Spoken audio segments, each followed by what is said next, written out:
En México, una de las profesiones con más riesgo es el de ser periodista, ¿no? Está comprobado que ser periodista en México es igual o más de riesgoso que un país en donde se cubre, por ejemplo, un conflicto bélico, ¿no? Hay amenazas, lesiones, asesinatos de periodistas. ¿Y qué podemos hacer? Bueno, pues la propia empresa en algunos casos pues dará algunos mecanismos de protección, pero cuando los periodistas aquí en nuestro país ya sufren algún tipo de amenaza o ellos consideran que se puede poner en riesgo su vida, existe desde la Secretaría de Gobernación un mecanismo de defensa, de protección a periodistas y defensores de derechos humanos. Este mecanismo consiste en darles medidas para salvaguardar su integridad. Ejemplo, se les puede asignar alguna escolta, se les puede poner protecciones en sus viviendas, videocámaras, cámaras de vigilancia, radios o teléfonos de comunicación satelital, etcétera. Depende de las necesidades que se tengan por parte de estas personas periodistas, ¿no? Esto es lo que yo tengo conocimiento que se tiene hasta el momento.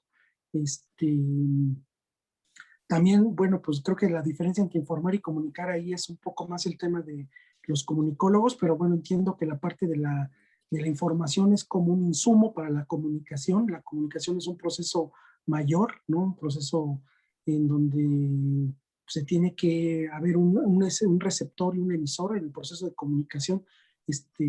Y bueno, creo que no son sinónimos, más bien sí hay diferencia y no sé si ahí Jesús o el maestro Pepe puedan abundar un poco más. Y bueno, ¿cuál es el impacto que está dando la 4T con respecto a los medios de comunicación? ¿Y por qué los periodistas en las mañaneras no pueden tener libertad de expresión si es que realmente existe en nuestro país? El impacto, bueno, creo que respecto a los medios de comunicación, como bien lo dijo el maestro Pepe, pues todos los días las mañaneras van marcando la agenda pública y la agenda mediática. Esto quiere decir que prácticamente los encabezados, los titulares de todos los medios de comunicación tienen que ver con lo que se dice ahí. Entonces esto, pues es muy importante. Que la importancia que se le da, pues creo que es mucha, desde el ámbito de que el propio presidente ha calificado, ¿no?, a los medios de comunicación como de dos tipos, ¿no? Como lo señala él, los conservadores, ¿no?, y que pueden ser los detractores de la propia 4T, y los otros medios libres, como lo puede decir él. Entonces, la importancia creo que es mucha la que se les da desde ese punto de vista.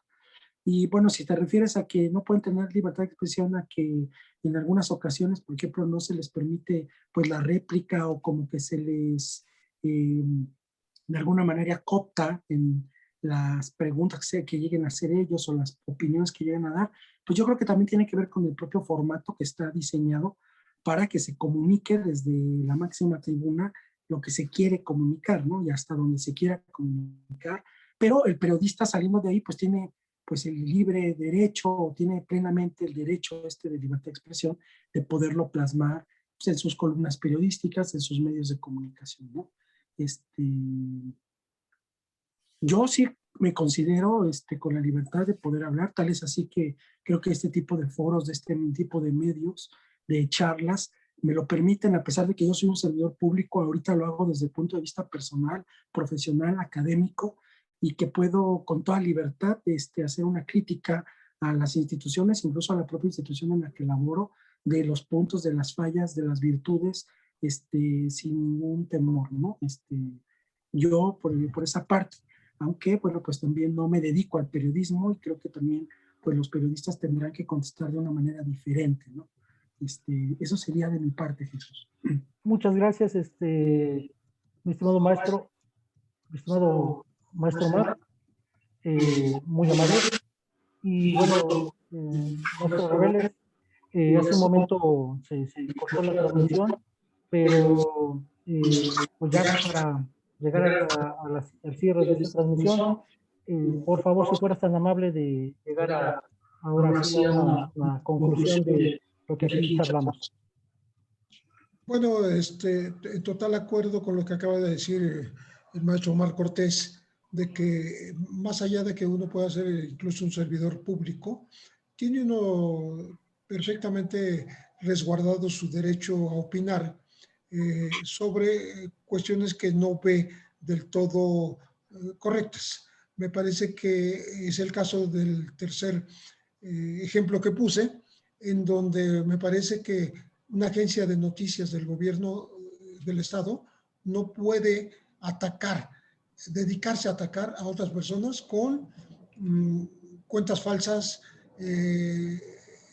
denostar incluso a una mujer embarazada, en vez de defenderse en tribunales de una huelga que comenzó el año pasado y no se ha resuelto, tratar de solucionarla mediáticamente y, en fin, destinar el tiempo y los recursos del erario a labores que desvirtúan su función para la que fue creada. Entonces ahí se vale perfectamente que uno diga su opinión contraria a la permanencia de la directora San Juana Martínez al frente de Notimex. Y sabemos que la defiende el presidente y la ha defendido abiertamente y con su nombre y apellido. Pero esto no es aceptado ni aceptable por el resto del periodismo, que trata de que la profesión sirva a la sociedad y sirva a los compañeros y sirva al gremio y esté atenta incluso a lo que hace el mecanismo de protección a los periodistas y defensores que hace un momento se mencionaba aquí. Hay cerca de 700 periodistas protegidos por este mecanismo. Hay más de 1000 defensores de los derechos humanos defendidos. Eso nos da una idea, con 1700 personas aproximadamente acogidas al mecanismo, de cómo en este país defender derechos humanos o ejercer la libertad de expresión puede ser un riesgo mortal. Sin lugar a dudas, maestro, recuerdo que en alguna ocasión acudimos a ver un documental de Timoris Greco, que sin lugar a dudas pues fue realmente impactante, ¿no?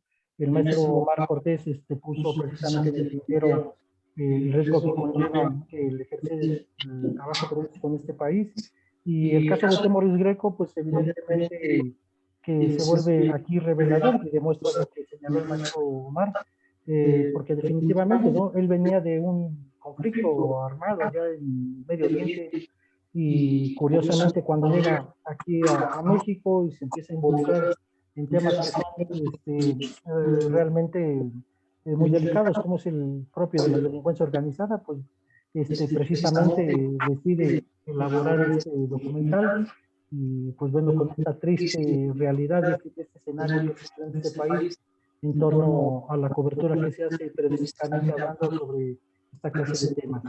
Maestro Reveles, maestro Omar, les agradezco de una manera muy entrañable su participación en este foro, por supuesto a quienes lo siguieron y que bueno, todavía están aquí presentes, muchísimas gracias, buenas noches, les mando un fuerte abrazo y espero que sigan acompañándonos en las siguientes. Al contrario, el agradecimiento es nuestro, muchas gracias. Gracias, maestro. Gracias a todas y a todos. Buenas noches, maestro Reveles. Un gusto y hasta luego. Jesús, gracias. Hasta luego. Cuídense. Buenas noches. Yes, bye. Bye.